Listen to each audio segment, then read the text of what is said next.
memulakan sesuatu itu dengan perkataan, dengan kalimah yang baik, kalimah yang cantik, dengan kita sebut Bismillahirrahmanirrahim ini akan mendatangkan keberkatan dalam hidup kita. Justru apabila kita nak buka Al-Quran, kita akan baca Bismillahirrahmanirrahim dengan nama Allah yang Maha Pengasih, Maha Penyayang. Dalam Quran sahaja ada 114 kali kataan kalimah Bismillahirrahmanirrahim. Kerana itulah apabila kita suka menerima tetamu, adalah orang yang mempunyai sifat pengasih dan penyayang. Kerana itulah apabila Nabi SAW menyebut ataupun Nabi bersabda, "Man kana yu'minu billahi wal yaumil akhir falyukrim dhaifahu." Siapa yang beriman dengan Allah dan hari akhirat, hendaklah ia memuliakan tetamu. Orang-orang yang suka menerima tetamu ialah orang yang ada sifat pengasih dan penyayang. Dan orang yang tidak suka menerima tetamu ialah orang yang tidak ada sifat pengasih dan penyayang. Kerana dalam hadis yang lain Nabi menyebut bahawa tidak ada kebaikan, tidak mendapat manfaat orang-orang yang tidak suka menerima tetamu. Kalaulah kita dalam hidup kita suka menerima tetamu, bermakna kita adalah orang yang ada sifat pengasih, dan di sebalik kita menerima tetamu itu akan mendatangkan 1000 rahmat dan 1000 keberkatan. Kerana itu Nabi memberi motivasi kepada kita. Dalam hadis yang lain Nabi sebut, "Idza dakhala baital mu'min dakhala ma'u alfu rahmah wa barakah." Maksudnya apabila seorang tetamu datang rumah kita, ada perempuan ke, lelaki ke, orang yang kita kenali ataupun orang yang kita tidak kenali, bersamanya ada 1000 rahmat dan 1000 keberkatan. Kerana itu marilah sama-sama kita berusaha untuk kita menjadi orang-orang yang suka menerima tetamu. Dan apabila kita menerima tetamu ini, yang pertama sekali ialah macam mana kita nak menunjukkan bahawa kita suka menerima tetamu. Yang pertama sudah tentulah kita senyum. Rupa paras kita dalam keadaan riang, yang gembira. Dan di samping itu kalau boleh, pakailah pakaian yang elok-elok sikit, yang cantik-cantik sikit. Kalau pakaikan pelekat yang elok, kau pakai baju yang elok. Kerana apa? Apabila tetamu datang rumah kita, tengok tuan rumah pun pakai cantik, rambut pun sikat dengan elok, pakai kemas, dia pun rasa seronok. Sebab di sebalik orang yang pakai cantik itu adalah lambang imej orang yang suka kepada kebaikan. Tuan-tuan, puan-puan yang saya hormati sekalian, satu lagi yang saya nak pesan ialah, kadang-kadang tetamu yang datang rumah kita, kadang-kadang sedang kita bersembang ataupun kita bercakap, tiba-tiba anak kita masuk. Kalaulah kita nak supaya anak kita menghormati tetamu, kita panggil anak kita datang. Panggil anak kita datang, okey, salam dengan tetamu ini, dan memperkenalkan anak kita, anak yang sulung ke anak yang kedua ataupun anak yang ketiga, supaya apa? Di samping itu, kita menghormati tetamu, kita juga catat langsung mengajar anak kita menghormati dan mengasihi orang-orang yang datang ke rumah kita. Dan satu lagi yang saya nak pesan juga ialah apabila kita terima tetamu, kadang-kadang kita lupa bahawa kita bersembang lama, air tak angkat lagi ataupun makanan tak angkat lagi. Sedangkan di antara adab kita menghormati tetamu ialah kita cepat, kita segera mengeluarkan makanan ataupun minuman yang kita sediakan untuk tetamu kita. Kerana itu seorang ulama yang bernama Hatim Al-Aqsam disebut, kegopahan ataupun cepat ini adalah daripada syaitan. Gopoh gapak ini daripada syaitan, kecuali 5 perkara. Yang pertama sekali, apabila tetamu datang rumah kita, kita segerakan keluarkan makanan dan minuman, itu perlu disegerakan. Yang kedua, apabila kita nak bertaubat, jangan tangguh. Dan yang ketiga, bayar hutang jangan tangguh. Dan yang akhir sekali, apabila anak kita ataupun kawan-kawan kita ataupun anak saudara kita yang sudah cukup umur untuk berkahwin, cepatkan perkahwinan itu. Kerana itulah, marilah sama-sama kita pada pagi ini kita muhasabah diri. Sejauh mana kita menghormati tetamu, melayani tetamu dengan sebaik mungkin, kerana menghormati tetamu ini di antara tuntutan yang perlu dilakukan kalau kita benar-benar beriman kepada Allah Subhanahu wa taala. Tuan-tuan dan puan-puan sekalian, sebenarnya orang yang datang ke rumah kita, kalaulah kita melayani dengan cara yang terbaik, dengan muka yang baik, satu ketika dia akan teringat dan dia suka datang rumah kita. Tetapi kalau kali pertama dia datang rumah kita, kita pun buat tak kisah saja, layan tak layan, cakap tak cakap saja, rasanya sekali tu je dia datang rumah kita. Lepas tu dia tak mau datang, dia kata pergi rumah kawan tu sombong, tak layan. Dia pandang walaupun kita ni orang biasa, dia tak pandang walaupun kita orang berjawatan, dia tak pandang, buat tak kisah saja. Tetapi kalau kita menghormati tetamu, melayani dengan penuh istimewa, maka dia akan ingat. Dan satu ketika bila kita pergi ke rumah orang lain pun akan menghormati kita, melayani kita seperti mana kita melayani tetamu yang datang rumah kita. InsyaAllah kita sambung lagi selepas ini. Tuan-tuan, puan-puan yang saya hormati sekalian, tadi kita bercakap berkenaan orang yang menerima tetamu ataupun tuan rumah. Tetapi sekarang kita nak bercakap pula orang yang datang ke rumah kita. Apa adab dia? Kita datang ke rumah orang pun ada adab dia, bukan sebarangan, sebab Islam ini satu agama yang cukup indah, yang cukup baik, ataupun yang cukup ada sistem dan peraturan. Macam mana kita nak pergi rumah kawan kita, macam mana kita nak pergi rumah sahabat kita, macam mana kita nak pergi rumah kawan kita ataupun jiran kita. Yang pertama sekali ialah mula-mula sekali bagi salam. Assalamualaikum warahmatullahi wabarakatuh. Itu nombor satu sekali. Bagi salam. Dan kalau boleh salam itu salam yang sempurna. Assalamualaikum. Itu kalau kita bagi salam Assalamualaikum, kita dapat 10 darjat ataupun 10 pahala. Kalau kita sambung lagi Assalamualaikum warahmatullahi, kita dapat 20. Kalau kita sambung lagi Assalamualaikum warahmatullahi wabarakatuh, kita dapat 30. Justru bila kita pergi rumah kawan kita, rumah sahabat kita, bagi salam Assalamualaikum warahmatullahi wabarakatuh. Itu salam yang paling sempurna, yang paling dikenaki oleh agama kita. Itu yang pertama. Yang kedua, kalau boleh bagi salam itu 3 kali saja.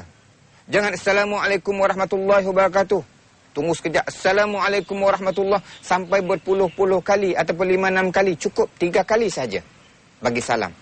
Dan begitu juga kalau kita petik loceng, sekali saja. Kling, 1. Lepas tu berhenti sekejap, petik kali kedua, kali ketiga. Kalaulah tuan rumah tak buka pintu, kita balik.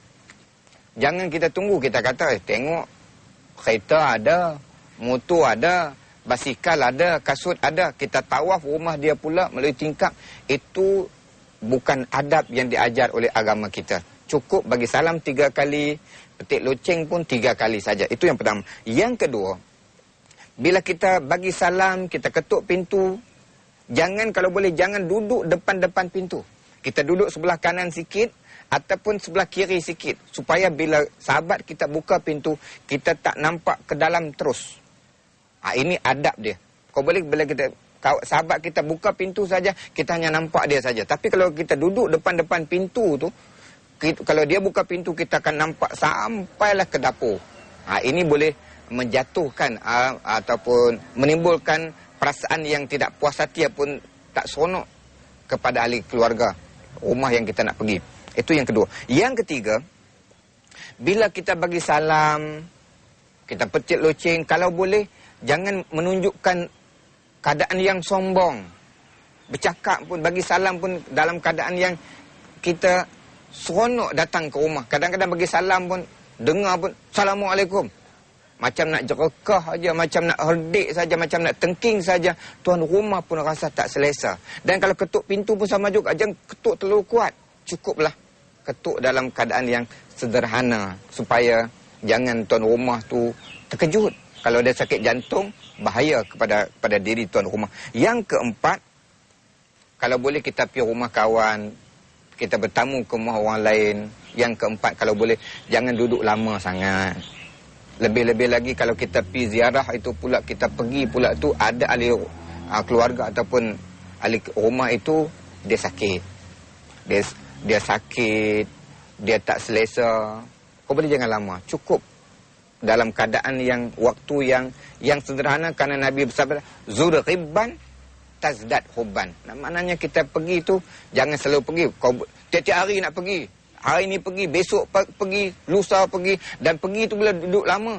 itu tidak diajar oleh agama kita. Karena itu, kalaulah kita duduk lama, kemudian kerap pergi, kadang-kadang tuan rumah tahu dah yang datang ni, dia nak buka pun segan. Sebab apa? Sebab selalu datang sangat sekali-sekala.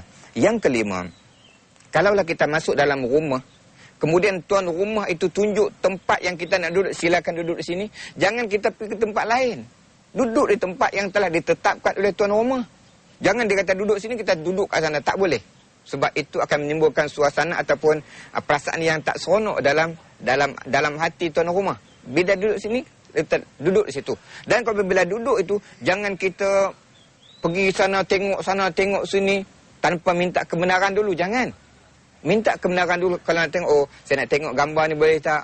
Minta kebenaran. Jangan kita, bila duduk, kemudian kita berjalan sana, berjalan sini, itu menimbulkan suasana yang tak baik kepada tuan rumah. Yang keenam ialah, kalau boleh, duduk itu kalau boleh, jangan menghadap kepada pintu. Mana, jangan menghadap pintu yang keluar makanan. Ataupun pintu keluar masuk. Biarlah kita duduk, jangan menghadap pintu. Mana kita membelakangkan pintu ataupun sebelah pintu. Itu adalah adab kita bertamu ke rumah orang. Kemudian, kalau ada sebelah itu, kita masuk ke rumah kawan kita, kemudian ada tetamu yang lain, kau boleh tanya. Assalamualaikum, apa khabar, daripada mana datang. Jangan kita bersembang dengan tuan rumahnya sebelah tu ada tetamu yang lain, kita buat tak kisah je. Tak. Maknanya kita tanya tuan rumah, dalam sebelah pun kita tanya juga. Kemudian, bila dah kita duduk dalam rumah sahabat kita tadi ini, apabila dia dah jamu makanan, satu lagi yang saya nak pesan ialah, tuan rumah itu mula dulu. Jangan silakan tuan rumah apa pun tak makan lagi. Kalau boleh, tuan rumah mula dulu. Kalau minum air, sila minum air.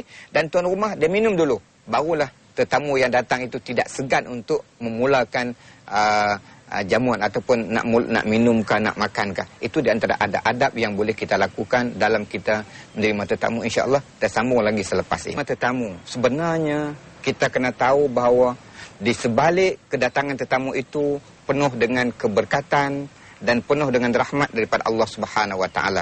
Apabila rahmat datang ke rumah kita, ahli keluarga kita juga mendapat rahmat dan berkat. Kerana itu apabila kita melayani tetamu, kita dah nak sediakan jamuan, mana yang kita nak mula dulu?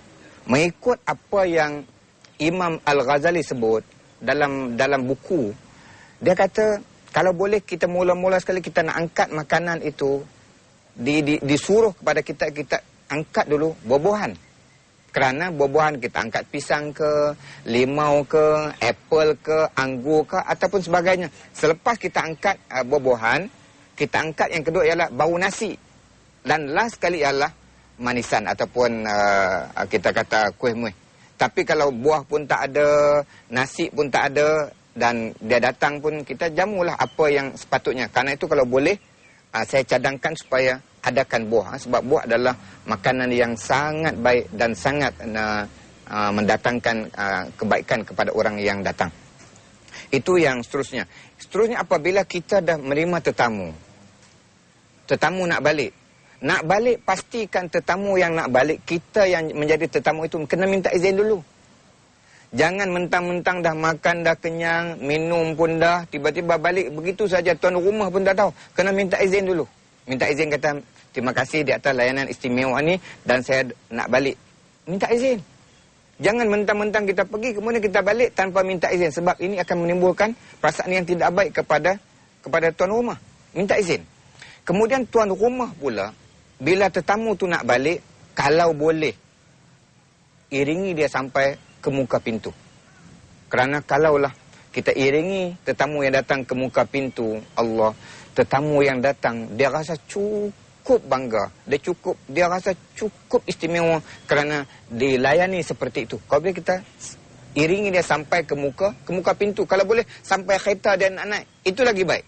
Inilah di antara adab-adab kita menerima tetamu, kerana menerima tetamu ini adalah suruhan agama kita. Kemudian apabila tetamu dah nak balik, walaupun dalam hati kita, tamu ni datang lama, makan banyak pula tu, jangan tunjukkan muka bahawa kita tak suka. Elakkan sama sekali. Tunjukkan juga muka yang manis, muka yang gembira. Walaupun dalam perbincangan tadi ini, ada perkara-perkara yang dia mengguris perasaan kita. Jangan tunjuk. simpan, buat, pendamkan dalam diri, sebab tetamu ini adalah menghormati tetamu adalah disunatkan ataupun dalam keadaan sampai ada ulama mengatakan wajib. Kemudian sekiranya tetamu yang datang itu dia nak bermalam di rumah kita, apa yang perlu kita buat? Kalau tetamu itu nak bermalam ke rumah kita, kita yang pertama sekali kita kena tunjuk pada dia arah kiblat. Kena bagi tahu, ni kiblat di sini, dan kau boleh hampa sejadah bagi dia. Satu. Yang kedua, tunjuk pada bilik tidur. Yang ketiga ialah tunjukkan bilik air. Ini perkara penting, iaitu tunjukkan arah kiblat. Yang kedua, tunjuk bilik tidur dia. Dan yang ketiga, tunjuk bilik air. Ini adalah cara kita menghormati tetamu.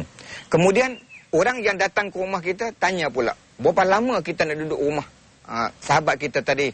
Paling lama ialah 3 hari 3 malam. Kalau boleh, jangan lebih daripada tu. Dan paling cantik itu ialah kalau kita nak bermalam, 1 malam, 2 malam pun dah cukup. Jangan lebih daripada 3 malam. Sebab kalau lebih daripada 3 malam itu, keadaan tuan rumah rasa tak selesa. Tak selesa. Karena itu, kalau kita menerima tetamu yang bermalam di rumah kita, Islam suruh, hari yang pertama, kalau boleh, sediakan makanan yang special. Kalau biasanya kita makan biasa saja, pada hari yang pertama, makanan yang istimewa. Kalau nasi yang istimewa, kalau lauk yang istimewa, kalau minuman yang istimewa. Kerana ini adalah disuruh oleh agama kita. Seterusnya, apabila kita menerima tetamu, orang yang datang dan kita di rumah yang menerima tetamu tadi ini, kalau boleh, kita memperkenalkan keluarga kita kepada tetamu yang hadir. Ini anak yang pertama, ini anak yang, kalau mereka ada di rumah. Kalau mereka tak ada, buat macam mana? Ya? Kalau mereka ada, memperkenalkan ahli keluarga kita kepada tetamu yang hadir. Kemudian seterusnya, apabila kita duduk dalam rumah itu, mula-mula sekali yang perlu ada dalam perbincangan itu ialah, kau boleh, jangan kita tanya soalan-soalan yang sensitif. Soalan-soalan yang boleh menimbulkan keadaan yang tak selesa. Contohnya, kita dah tahu dah.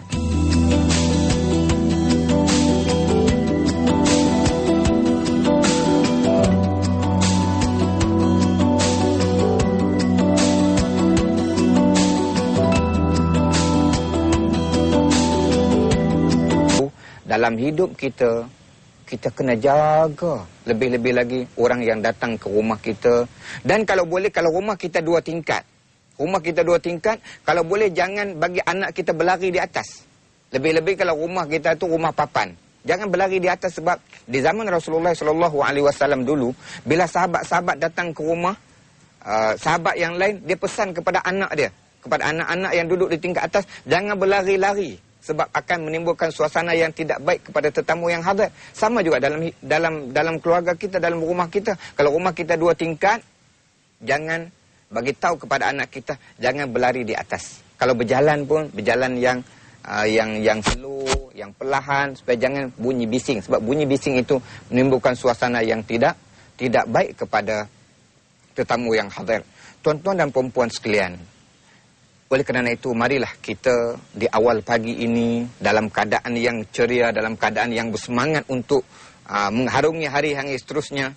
Di antara cara ataupun adab yang baik ialah kita melayani tetamu yang hadir ke rumah kita dengan sebaik mungkin.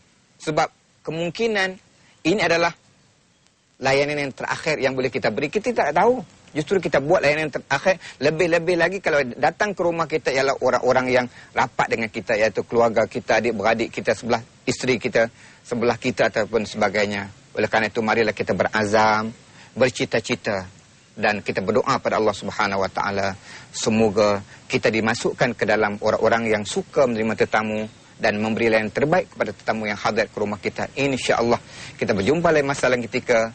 Aqul qawli hadza. Assalamualaikum warahmatullahi wabarakatuh.